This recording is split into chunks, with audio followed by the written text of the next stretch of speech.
महापुरुषों प्यार से कहिए धन निरंकार जी। सतगुरु माता सुदीक्षा सविंदर हरदेव जी महाराज की जय। महापुरुषों सतगुरु की कृपा और आप संत महापुरुषों के आशीर्वाद से दास एक बार पुनः निरंकारी बुक समरी नामक चैनल के माध्यम से आप सभी के चरणों में समर्पित है। और दास जहां पिछले वीडियो में गुरुदेव हरदेव नामक पुस्तक से सतगुरु बाबा हरदेव सिंह जी महाराज के 1980 से लेकर 1982 तक के लेख उस पुस्तक में लिखे हैं, उसी को आपके चरणों में रखने का प्रयास कर रहा है।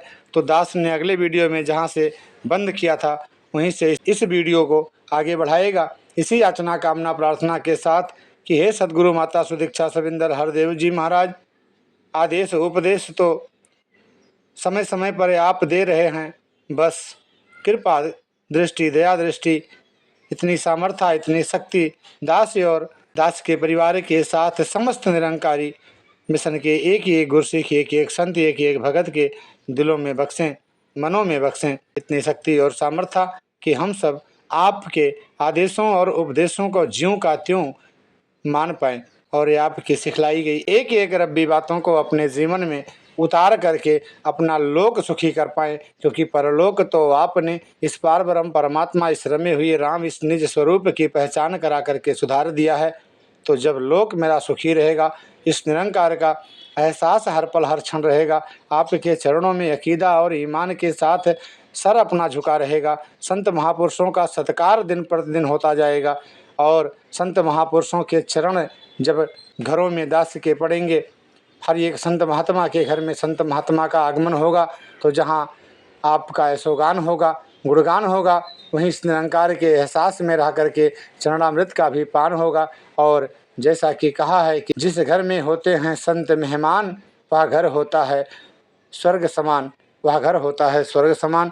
तो जिस तरह से पिछले वीडियो में सतगुरु बाबा हरदेव सिंह जी महाराज ने हम सभी संतों महापुरुषों को ये चेतावनी दी, ध्यान दिलाया हमारा कि गुरसिख सेवा सुमिरन सत्संग से कमाई करता है और निंदा नफरत में फंसकर उसे गंवा देता है। कमाता सैकड़ों में है और गंवाता हजारों में है।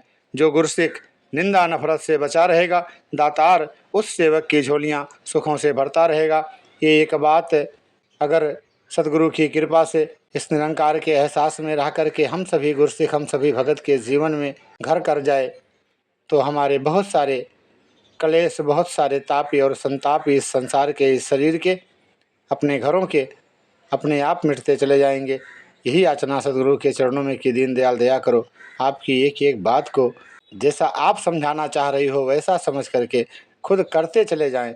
बोलने को तीसरे बोले मेरे बारे में कि ये महात्मा ऐसा करता है, खुद अपने जुबान से अगर निकले कुछ बात तो वो आपका यशोगान निकले, आपका गुणगान निकले, आपके संतों का यशोगान गुणगान निकले और आपके आदेशों उपदेशों पे चल पाएँ। तो इससे आगे इस पुस्तक में शास्त्री जी बता रहे हैं, जैसे जैसे समय बीतता गया गुरुदेव अपने प्रवचनों को सामयिक विषयों से हटाकर सार्वयोगीन विषयों पर अधिक केंद्रित करने लगे।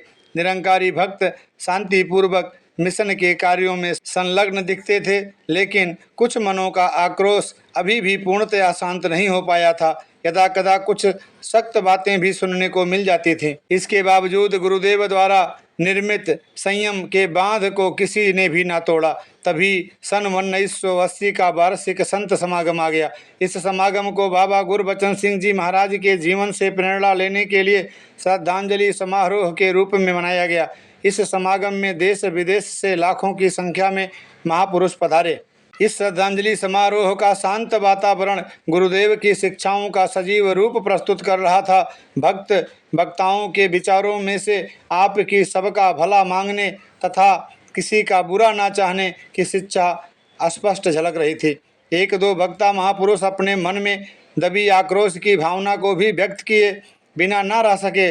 विदेशों से आए हर वक्ता महापुरुष ने विशेष रूप से सतगुरु के चरणों में प्रार्थना की कि आप उनके देशों में भी शीघ्र ही दर्शन दें, ताकि उन दूर देशों में बसने वाली संगतों के हृदय भी सतगुरु के दर्शन पाकर शांत हो सकें। श्रद्धांजलि समारोह के अंतिम दिन सतगुरु देव ने अपने प्रवचन में संगतों को स्पष्ट दिशा निर्देश करते हुए फरमाया, इस समारोह को हम श्रद्धांजलि समारोह के रूप में मना रहे हैं, दास समझता है कि हम श्रद्धांजलि तभी दे सकते हैं जब हम बाबा गुरबचन सिंह जी की सच्चाई की आवाज़ को जगह जगह पहुंचा दें। जहाँ जहाँ तक हम बाबा जी के आदेश उपदेश पहुंचा पाएंगे, समझ लें वहाँ वहाँ बाबा गुरबचन सिंह जी पहुंच गए। इन आदेशों उपदेशों को अपने जीवन में अपनाना ही सही श्रद्धांजलि है। इसी पर वचन में आपने आगे फरमाया, जब से यह कांड हुआ तब से कई तरह की बातें सुनने को मिली। बदले की भावना के कुछ जज्बात भी सुनाई पड़े। दास तो यही समझता है कि बदला तो बाबा गुरबचन सिंह जी ने झूठ से 24 अप्रैल को ही ले लिया था। जितने भी महात्मा हुए उन्होंने ऐसे ही बदला दिया। ईसा मसीह जी झूठ का मुंह हमेशा हमेशा के लिए काला करने के लिए सूली पर चढ़ गए। झूठ के कुलों तक को धब्बे लगाने के लिए गुरु अर्जुन देव जी गर्म लोहों पर बैठ गए। साध संगत आज किसी से बदला लेने का नहीं, बल्कि बाबा गुरबचन सिंह जी के परोपकारों का बदला चुकाने का समय है। इसलिए हमने हर एक महापुरुष का आदर सत्कार करना है, ताकि हमारा यह लोक भी सुखी हो और परलोक भी। समागम संपन्न होने के बाद आए हुए महात्मा अपने अपने घरों को लौट गए, लेकिन विदेशों से आए हुए महापुरुष कुछ दिनों के लिए निरंकारी भवन दिल्ली में ही रुक गए। ऐसा प्रतीत होता था कि वे सदगुरु के चरणों में बैठकर स्वयं कुछ निवेदन करना चाहते थे। उनमें से जो भी महापुरुष जहाँ भी और जब भी गुरुदेव से मिलता तो एक ही विनती करता कि उसके देश में भी बाबा जी शीघ्र आएँ। मैंने देखा कि गुरुदेव बस मुस्कुरा देते। एक दिन उन देशों के प्रतिनिधि यूके के उपासक जी और अमर सिंह जी, ऑस्ट्रिया के अमरजीत जी, डेनमार्क और जनवरी के परवाना जी एवं कनाडा के परमजीत जी आदि अपने अन्य साथियों को साथ लेकर आपके कमरे में गए।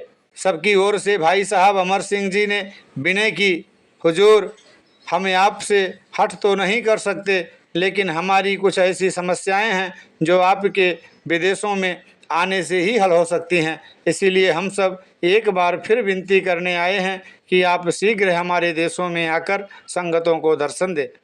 उपासक जी ने बात को आगे बढ़ाते हुए कहा, सच्चे पातशाह आप तो जानते ही हैं कि हमारे देशों का वातावरण कुछ और तरह का है। यहाँ समागम में आपकी बख्शिश के चमत्कार को देखकर हम हैरान रह गए हैं कि किस तरह आपने कुछ महीनों में ही सभी महापुरुषों के मनों से बदले की भावना निकाल दी है।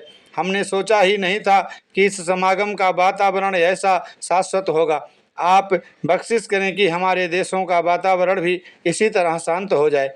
गुरुदेव ने सहज भाव में कहा, निरंकार दातार सब ठीक करेगा। उपासक जी ने तुरंत कहा, दातार ही ठीक करेगा, इसीलिए तो हम दातार से प्रार्थना कर रहे हैं कि आप जल्दी दर्शन दें। आपको फिर भी चुप देखकर एक अन्य महापुरुष ने कहा, सच्चे पातशाह उन देशों में बसने वाले महापुरुषों की स्थिति बहुत अजीब है। दूर होने के कारण वे आपके साक्षात दर्शनों से भी वंचित हैं। वे बड़े विक्षुब्ध हैं कि इतनी बड़ी घटना घट जाने के बाद भी हिंदुस्तान की संगतें शांत क्यों हैं। उनके मनों में अजीब सी उथल पुथल मची हुई है। वे इसे हमारी कायरता मान रहे हैं। यदि आपने स्वयं दर्शन देकर उनके मनों को शांत न किया तो हो सकता है कि वहाँ बसने वाला कोई महापुरुष कुछ कर बैठे। गुरुदेव ने मुस्कुराते हुए कहा, आप तो अब खुद अपनी आँखों से देख चुके हैं कि यहाँ की संगतें किसी तरह से भी भयभीत नहीं।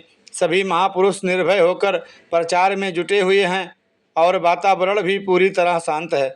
आप अपनी अपनी संगतों में जाकर सबको यह बात बताएं। उपासक जी ने एकदम अरदास की, सच्चे पातशाह हम सब देख चुके हैं कि यह परिवर्तन आपकी अनोखी शख्सियत, आपके जीवनदायी प्रवचनों और आपकी साकार रहमत के कारण ही संभव हो पाया है।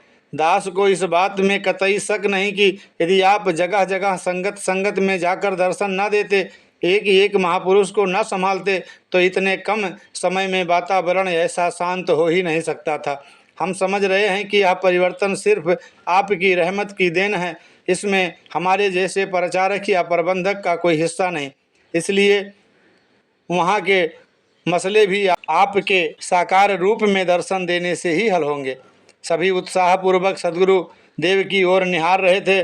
तभी परवाना जी ने विनती की, हुजूर वैसे तो सभी महापुरुष आपके दर्शनों के लिए तरस रहे हैं। यहाँ की सभी संगतें तो आपके दर्शन कर चुकी हैं, बख्शिश करें वहाँ की संगतों को भी दर्शनों की रहमत दें।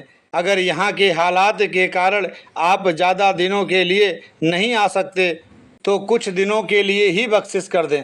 गुरुदेव ने कुछ क्षणों तक गंभीर रहने के पश्चात कहा, दास आपकी भावनाओं को समझ रहा है, आपके प्यार की दास के मन में बड़ी कद्र है। आप अपने अपने देशों को लौट जाएं। दास भी कुछ ही दिनों में वहां पहुंचकर आप महापुरुषों के दर्शन करेगा। यह सुनकर सभी महापुरुषों के चेहरे पर दैवी प्रसन्नता दौड़ गई। सभी ने कृतज्ञता पूर्वक गुरुदेव को नमस्कार की और खुशी खुशी बाहर आ गए। भक्त के बस में है भगवान का साकार दृश्य देखकर दास गदगद हो उठा।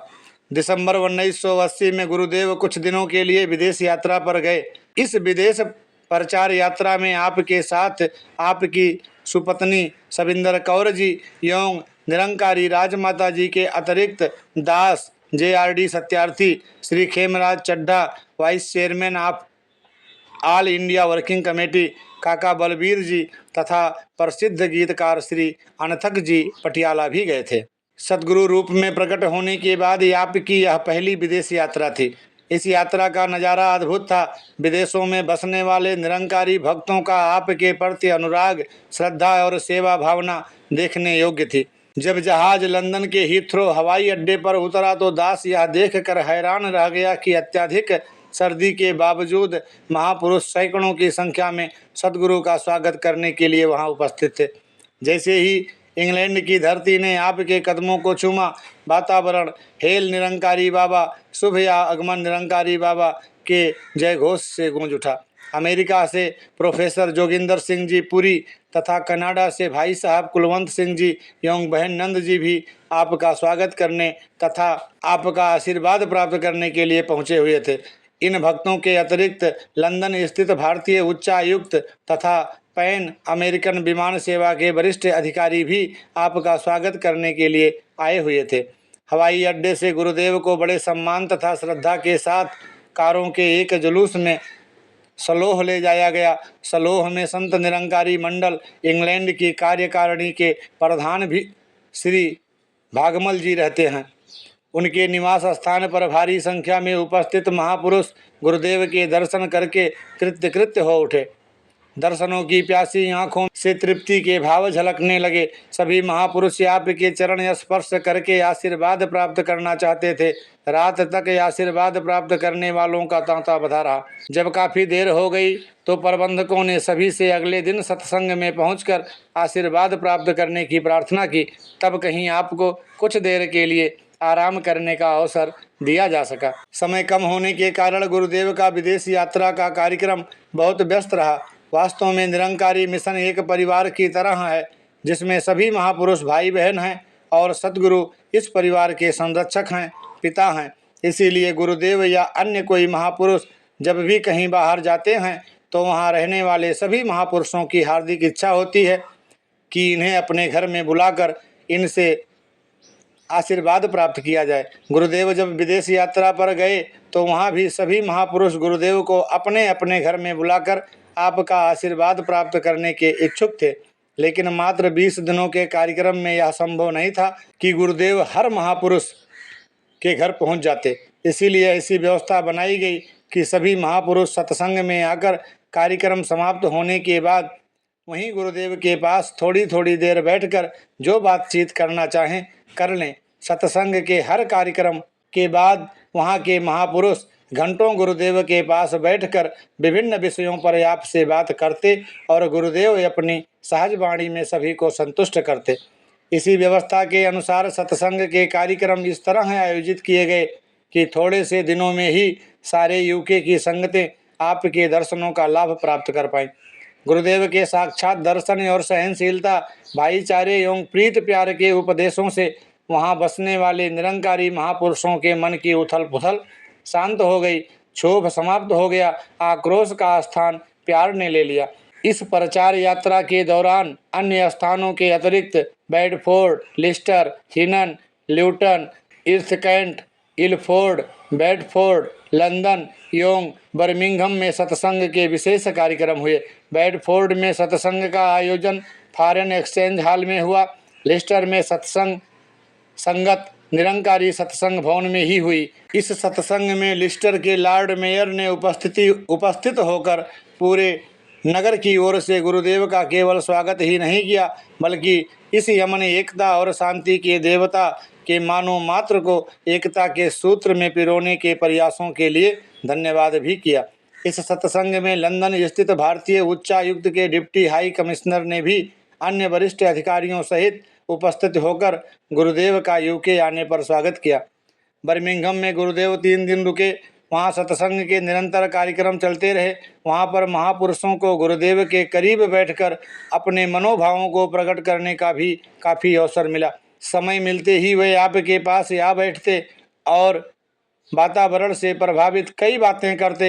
हिंदुस्तान के हालात के विषय में अनेक प्रकार की जानकारी चाहते। गुरुदेव सभी को सहज भाव में उत्तर देकर संतुष्ट करते रहे। कुछ महापुरुषों ने गुरुदेव के चरणों में पहुंचकर यह भी कहा कि कट्टरपंथियों द्वारा बाबा गुरबचन सिंह जी की हत्या करके दी गई चुनौती को हमें स्वीकार करना चाहिए और उन्हें इसका बदला देना चाहिए। सद्गुरु ने सभी को समझाते हुए कहा, अंधेरे की चुनौती का सामना अंधेरे से नहीं, प्रकाश फैलाकर ही किया जा सकता है। इसी प्रकार कट्टरपंथियों द्वारा भड़काई गई नफरत की आग का सामना प्रीति, प्यार और मिलवर्तन के पानी से करना पड़ेगा। गुरुदेव ने स्पष्ट शब्दों में कहा कि बाबा गुरबचन सिंह जी की हत्या का बदला उनके सच्चाई के प्रचार को गली गली कोने कोने में फैलाकर ही चुकाया जा सकता है। गुरुदेव की उपस्थिति एवं उपदेशों का वहाँ की संगतों पर आशानुकूल प्रभाव पड़ा। यूके की प्रचार यात्रा के अंतिम दिन ऑक्सफोर्ड में यूके के प्रबंधकों, प्रमुखों एवं सेवा दल अधिकारियों की एक मीटिंग हुई। सेवा दल के ऑर्गेनाइजर तथा यूके के मंडल के सचिव उपासक जी ने सद्गुरु का हार्दिक धन्यवाद किया कि आपने यूके के सेवादारों की प्रार्थना स्वीकार करके बड़ी कृपा की। महासचिव श्री सुखजिंदर सिंह जी ने यूके की संगतों की ओर से गुरुदेव के चरणों में श्रद्धा व्यक्त करते हुए कहा कि यह आपकी रहमत का ही फल है कि आज यहाँ वातावरण शांत हो पाया है। आपकी बख्शिश से ही हमारे डामाडोल हृदयों को सहारा मिला है, हमारे अस्थिर मनों को दृढ़ता प्राप्त हुई है, हमारी उदासी खुशियों में बदल गई है। सद्गुरुदेव ने अपने प्रवचन में समझाया, संत केवल निरंकार दातार का ही आसरा लेते हैं। वे सारा जीवन निरंकार के भरोसे गुजारते हैं। वे किसी और पर आस नहीं रखते। हमें भी सदा निरंकार पर ही भरोसा रखना है। हमारा विश्वास दृढ़ होना चाहिए कि दातार जो करता है ठीक करता है। हमने निरंकार के भाणे को हंस हंस कर मारना है, सभी से प्यार करना है, सभी का भला मांगना है, बदले की भावना को कभी मन में नहीं उठने देना। दातार करे हमारी भावना ऐसी ही बनी रहे। यूके के बाद गुरुदेव ने ऑस्ट्रिया तथा जर्मनी में पहुंचकर भक्तों को सांत्वना एवं आशीर्वाद दिए। ऑस्ट्रिया में सत्संग का विशेष कार्यक्रम इंजबुक में हुआ तथा जर्मनी का समागम फ्रैंकफर्ट में हुआ। वहाँ की संगतें भी सद्गुरु के उपदेशों और दर्शनों से कृतार्थ हो गई। विदेश यात्रा के दौरान दास ने अनुभव किया कि सतगुरुदेव का इन देशों में स्वयं आना अनिवार्य था।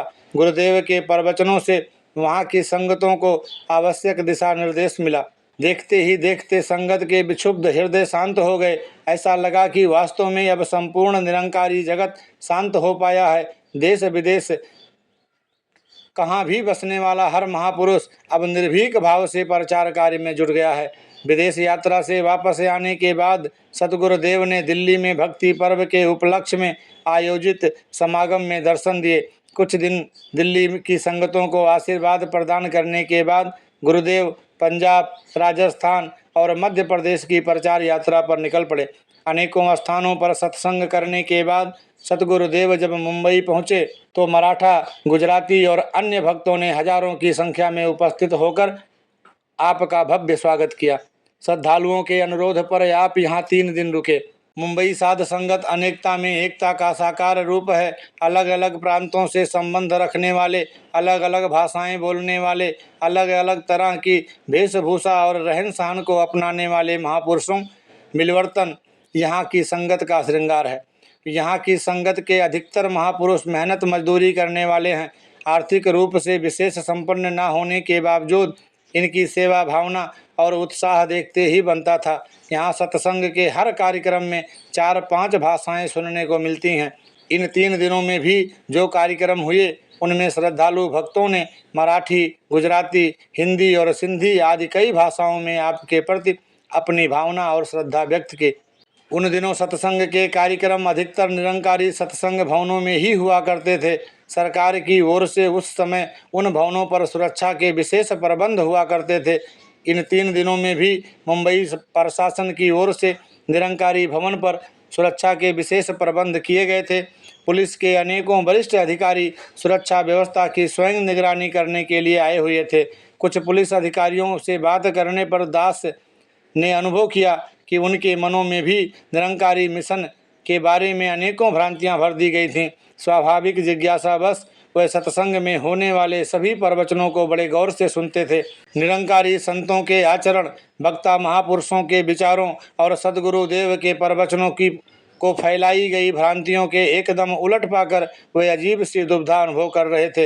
मंडल की ओर से श्री खेमराज चड्ढा जी का वरिष्ठ पुलिस अधिकारियों से निरंतर संबंध बना रहता था।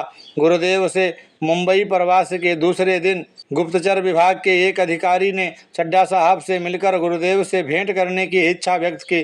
चड्ढा साहब उन्हें आपके पास ले गए। कुछ बातचीत के बाद उस सज्जन ने कहा, महाराज, कल सत्संग का कार्यक्रम देखकर मुझे बहुत अच्छा लगा।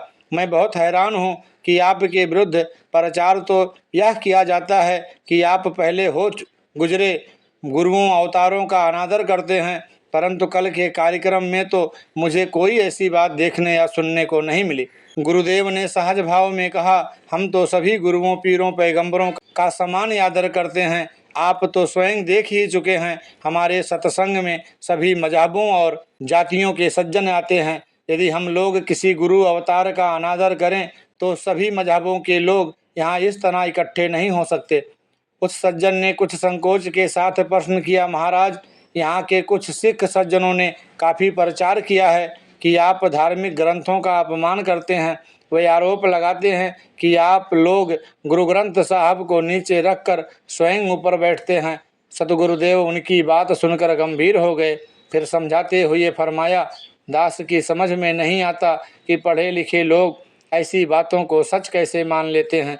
हम भारतीय संस्कृति को मानने वाले ऐसी बात कर ही नहीं सकते, जबकि आप तो खुद जानते हैं कि हम लोगों के हाथ से कोई पाठ्य पुस्तक भी नीचे गिर पड़े तो हम लोग उसे भी उठाकर चूमते हैं, सिर से लगाते हैं। गुरु ग्रंथ साहब तो हमारे महान गुरुओं की पवित्र वाणी है, इसका अनादर हम कैसे कर सकते हैं।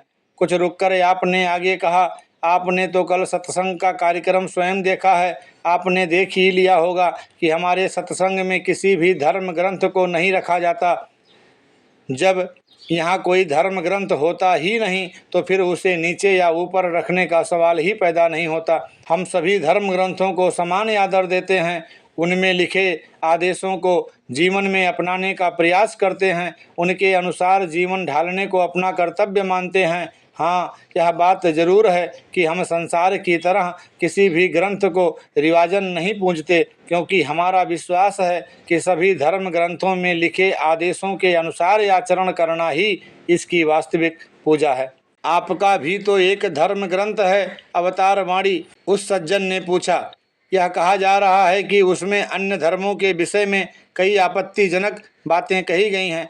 गुरुदेव ने इस विषय में बताया, अवतार वाणी सदगुरु बाबा अवतार सिंह जी की रचना है। यह पिछले 20-22 वर्षों से छप रही है। इस पर पहले किसी ने कोई आपत्ति नहीं की। पिछले 1-2 वर्षों से कुछ चर्चा सुनने को मिल रही है, लेकिन किसी भी सज्जन ने हमें यह नहीं बताया कि इसमें कौन सी बात आपत्तिजनक है। आपको पता होगा कि सरकार ने भी कहा था कि यदि अवतार वाणी के किसी अंश पर किसी को आपत्ति है तो वह बताए ताकि जांच की जा सके। अभी तक तो हमें किसी ने किसी आपत्तिजनक अंश के विषय में कुछ बताया नहीं है। सच्चाई यह है कि इसमें किसी भी धर्म के विरुद्ध कोई भी आपत्तिजनक बात नहीं कही गई है। महाराज, एक और ग्रंथ युग पुरुष की भी काफ़ी चर्चा है, उस सज्जन ने आगे पूछा।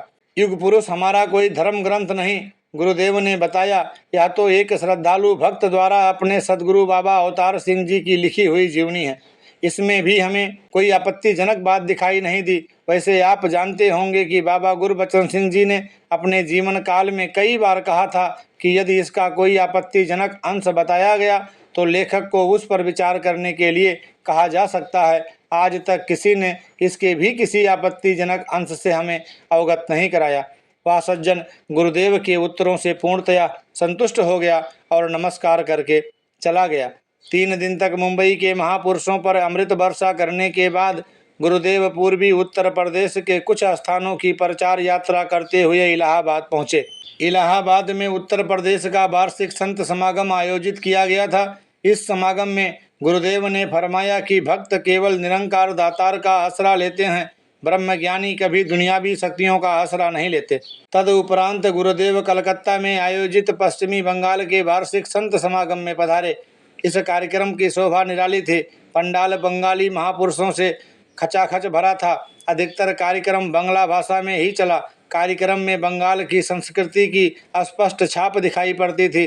अपने प्रवचन में गुरुदेव ने वहाँ के महापुरुषों के उत्साह की प्रशंसा की तथा सभी को निरंकार दातार के साथ जुड़ने की प्रेरणा दी। इस समागम के बाद गुरुदेव दक्षिणी भारत की प्रचार यात्रा पर गए।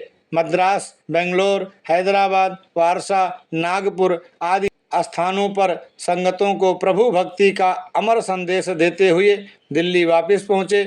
इसी प्रकार प्रचार यात्राएं करते करते अप्रैल 1981 का महीना आ गया। बाबा गुरबचन सिंह जी महाराज के समय से ही प्रतिवर्ष अप्रैल माह में उत्तरी भारत के किसी न किसी नगर में मानव एकता सम्मेलन मनाया जाता था। इस बार निर्णय लिया गया कि अब उत्तरी भारत का मानव एकता सम्मेलन प्रतिवर्ष 24 अप्रैल के दिन ही मनाया जाएगा, क्योंकि इसी दिन मानव एकता के संदेशवाहक युग प्रवर्तक बाबा गुरबचन सिंह जी महाराज ने मानवता के लिए अपने प्राणों को न्यौछावर कर दिया था। इस बार यह सम्मेलन दिल्ली के उस रामलीला मैदान में मनाया गया जहां निरंकारी मिशन कई वर्ष अपने वार्षिक समागम मना चुका था। इस समारोह में निरंकारी जगत ने 2 महत्वपूर्ण निर्णय लिए। एक यह कि आज के बाद हम सरकार से कोई मांग नहीं करेंगे कि वे बाबा गुरबचन सिंह जी के हत्यारों को पकड़कर उन्हें दंडित करें। हम ये सब कुछ निरंकार सद्गुरु पर छोड़ते हैं। दूसरा निर्णय यह था कि आज से हम केवल निरंकार सद्गुरु पर ही भरोसा करेंगे। हमें सरकार की ओर से किसी प्रकार की सुरक्षा की जरूरत नहीं। सरकार ही अपने सुरक्षा प्रबंध वापस ले ले। निरंकारी जगत ये निर्णय कभी ना ले पाता यदि उसे गुरुदेव हरदेव की ईश्वरीय इच्छा को सर्वोपरि मानने की निरंतर शिक्षा दीक्षा ना प्राप्त हुई होती। इस सम्मेलन के बाद निरंकारी प्रचारक निर्भीक भाव से और पूरी लगन के साथ प्रचार कार्य में जुट गए। देश भर में सार्वजनिक स्थानों पर सत्संग के विशाल कार्यक्रम होने लगे। इन खुले कार्यक्रमों में निरंकारी संगतों के अतिरिक्त धर्म प्रेमी जनता भी बहुत संख्या में पहुंच जाती थी। वे लोग आपके व्यक्तित्व और आपके मिशन की ज़्यादा से ज़्यादा जानकारी प्राप्त करना चाहते थे। कई लोग आपसे मिलकर कई विषयों पर बातचीत भी करते। एक बार इंदौर में एक विशाल समागम हुआ। इंदौर एक पौराणिक और धार्मिक नगर है। इसे मंदिरों का शहर कहना गलत ना होगा। इस समागम में स्थानीय धर्म प्रेमी महानुभाव भी बड़ी संख्या में आए हुए थे। इस समागम में निरंकारी मिशन के सिद्धांतों, धारणाओं और विश्वासों पर प्रकाश डालते हुए गुरुदेव ने फरमाया, साध संगत, हम किसी नए मत का प्रचार नहीं कर रहे। जिसे वेदों शास्त्रों में निराकार कहकर पुकारा गया है, हम उसे ही निरंकार के नाम से याद करते हैं। निरंकार और निराकार में केवल बोली का ही अंतर है, अर्थ दोनों का एक ही है। यह निरंकार प्रभु पत्ते पत्ते डाली डाली में समाया हुआ है। कोई जगह ऐसी नहीं जहाँ यह शक्ति विद्यमान ना हो। आज तक जितने भी पीर पैगंबर अवतार हुए हैं और हमारे जितने भी धर्म ग्रंथ हैं, सभी यह बताते हैं कि यह निरंकार दातार हमारे अंग संग है, हमारी साहरग से भी नज़दीक है। यह परमात्मा जिसे अपने अपने समय पर संतों महापुरुषों ने भिन्न भिन्न नामों से याद किया, किसी ने इसे अल्लाह का नाम दिया, किसी ने इसे गॉड कहकर पुकारा और किसी ने इसे वाहेगुरु का नाम दिया। यह परमात्मा है एक ही। इस निराकार परमात्मा को सद्गुरु की कृपा से जो जान लेता है, इसी का ध्यान करता है, इस शक्ति के मुकाबले पर प्रकृति की किसी अन्य शक्ति को महत्ता नहीं देता, वही निरंकारी है। निरंकार प्रभु को जानने मानने वाले इन भक्तों के संगठन को निरंकारी मिशन के नाम से जाना जाता है।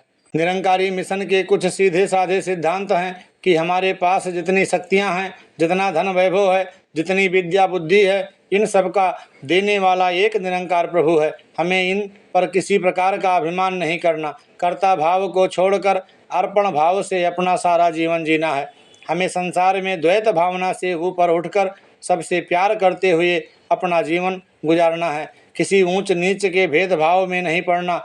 दसों नौहों दोनों हाथों की किरत मेहनत करके अपना और अपने परिवार का पालन पोषण करना है। किसी पर किसी बात के लिए बोझ नहीं बनना। साध संगत ये कोई हमारे बनाए हुए सिद्धांत नहीं, सृष्टि में आदि से इन्हीं सिद्धांतों का प्रचार होता आ रहा है। अगर संसार के सभी लोग सभी भेदभावों को भूलकर एक दूसरे से प्यार करने लगें और हर कोई अपने अपने फर्जों पर टिक जाए, माता अपना फर्ज, पिता अपना फर्ज, सरकार अपना फर्ज और जनता अपना फर्ज निभाना शुरू कर दे और हर कोई अपनी मेहनत की कमाई खाने लगे, तो हमारे देश की ही क्या सारे संसार की हालत बदल सकती है। अगर हम एक ही सिद्धांत की तन मन धन का अभिमान नहीं करना को ही अपने कर्म का अंग बना लें, तो बाकी सभी प्रकार के भेदभावों का खुद ही अंत हो सकता है। दुनिया में जितने भी झगड़े हैं उनका मूल कारण तन मन और धन का अभिमान ही है। अगर हम इस अभिमान से मुक्त हो जाएं,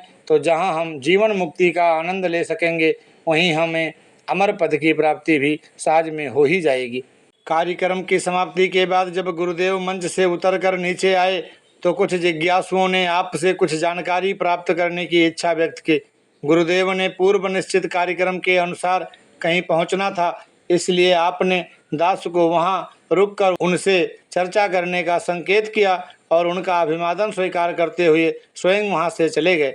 दास ने उन महान भावों से बातचीत शुरू की।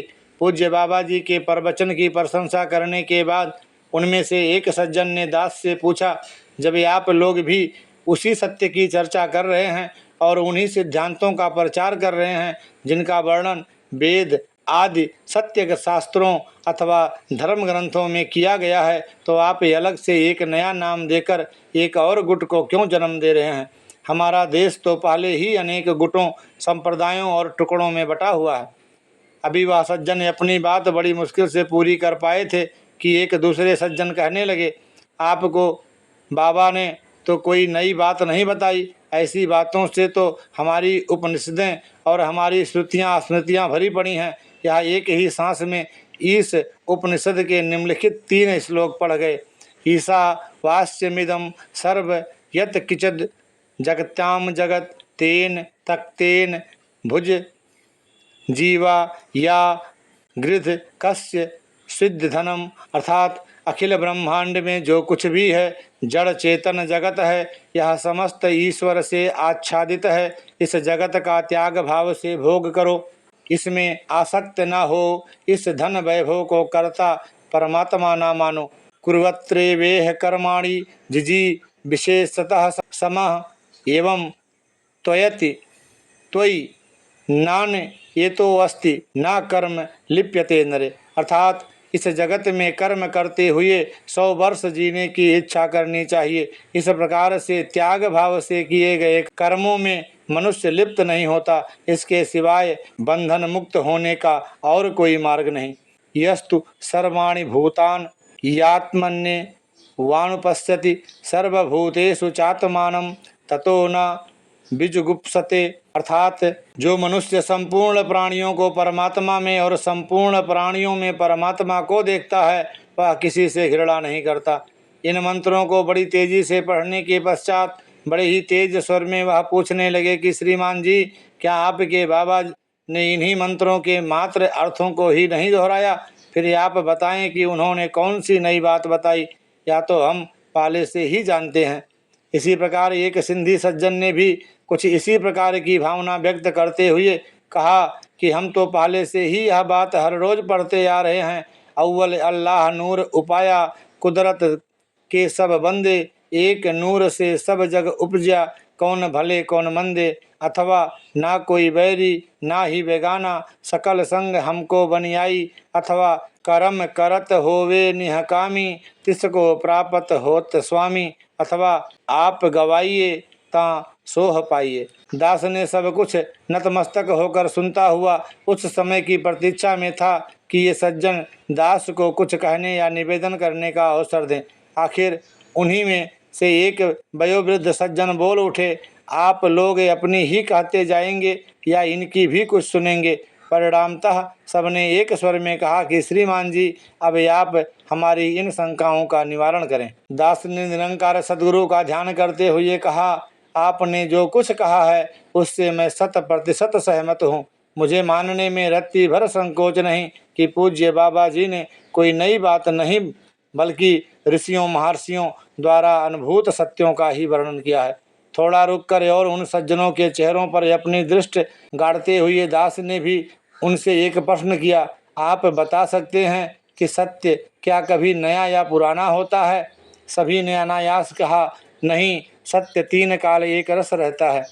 दास ने बड़े ही नम्र भाव से निवेदन किया कि जब सत्य 3 काल एक रस रहता है तो जो कल और था आज और कल और हो जाएगा वह कभी सत्य की संज्ञा से विभूषित नहीं हो सकता। सभी ने इस बात का समर्थन किया।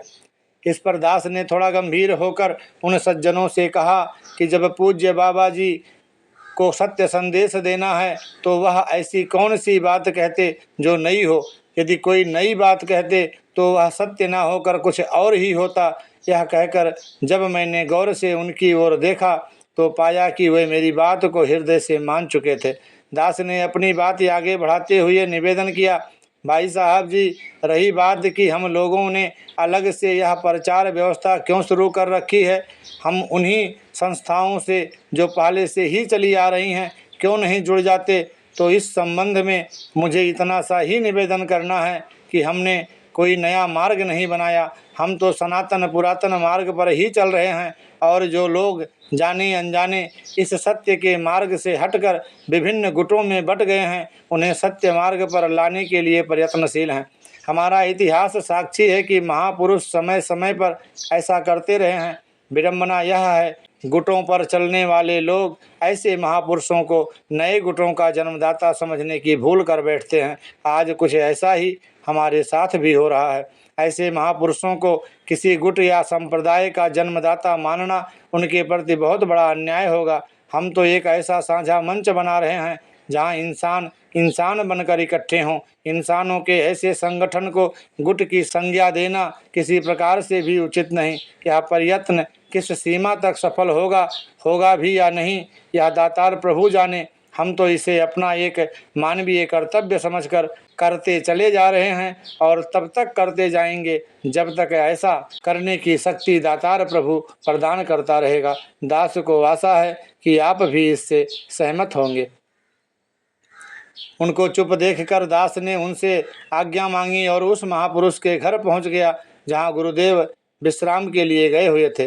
वहां पहुंचकर दास ने देखा कि एक नौजवान सदगुरु से पूछ रहा था, हुजूर, आपने आज फरमाया था कि जो निरंकार को जानकर निरंकार के आश्रय जीवन व्यतीत करता है वह निरंकारी है, लेकिन कुछ लोग हमसे कहते हैं कि हम भी निरंकारी हैं। वे अपनी बात की पुष्टि करने के लिए उदाहरण देते हैं कि हिंदुस्तान में रहने वाला हिंदुस्तानी, चीन में रहने वाला चीनी और जापान में रहने वाला जापानी कहलाता है। तो चूंकि हम भी निरंकार में रहते हैं इसलिए हम भी निरंकारी हैं।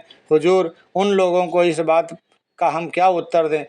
गुरुदेव ने नौजवान की बात सुनकर कहा, बात तो वे ठीक कहते हैं, लेकिन उन्हें बताओ कि यदि कोई व्यक्ति रहे हिंदुस्तान में, खाए हिंदुस्तान का, पिए हिंदुस्तान का, पहने हिंदुस्तान का, लेकिन गुण गाए किसी और देश के, तो लोग उसे हिंदुस्तानी नहीं कहेंगे बल्कि कुछ और ही कहेंगे।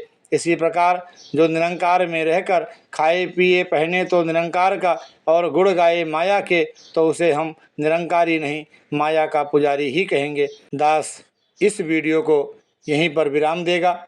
इससे आगे के जो इस गुरुदेव हरदेव में लेख हैं उसे लेकर के आपके चरणों में अगली वीडियो में प्रस्तुत होगा। इसी याचना कामना प्रार्थना के साथ कि हे दीनदयाल सच्चे पातशाह सद्गुरु माता सुदीक्षा सविंदर हरदेव जी महाराज, हम भी तो खाते पीते पहनते इस निरंकार में हैं, तो गुण भी इस निरंकार का ही गाते चले जाएं। आपके चरणों का आसरा लेकर इस पार ब्रह्म परमात्मा इस निरंकार का हर पल हर क्षण एहसास करते हुए, इसी का एहसान मानते हुए, इसी का गुणगान करते हुए, इसी को हर एक घट घट में देखते हुए सबका आदर सत्कार सम्मान कर पाए और आपके आशीर्वाद का पात्र बन पाए। आप सभी संत महापुरुषों के चरणों में भी करबद्ध निवेदन प्रार्थना है कि दास कोई बहुत बड़ा वक्ता नहीं है। संस्कृत के श्लोक थे, वो बोलने में बहुत सारी त्रुटियां हुई होंगी और भी बहुत सब दाएं बाएं गए होंगे। दास की इस धृष्टता को आप सब हृदय की गहराई से क्षमा करें और अपना वरद हस्त, अपना आशीर्वाद दास और दास के परिवार पर भी बनाए रखें, जिससे दास भी आप सभी के आशीर्वाद से सेवा सत्संग सुमिरन आखिरी श्वास तक करता हुआ सतगुरु के आदेशों और उपदेशों का पात्र बन पाए। सतगुरु माता सुदीक्षा सविंदर हरदेव जी महाराज की जय। महापुरुषों प्यार से कहिए धन निरंकार जी।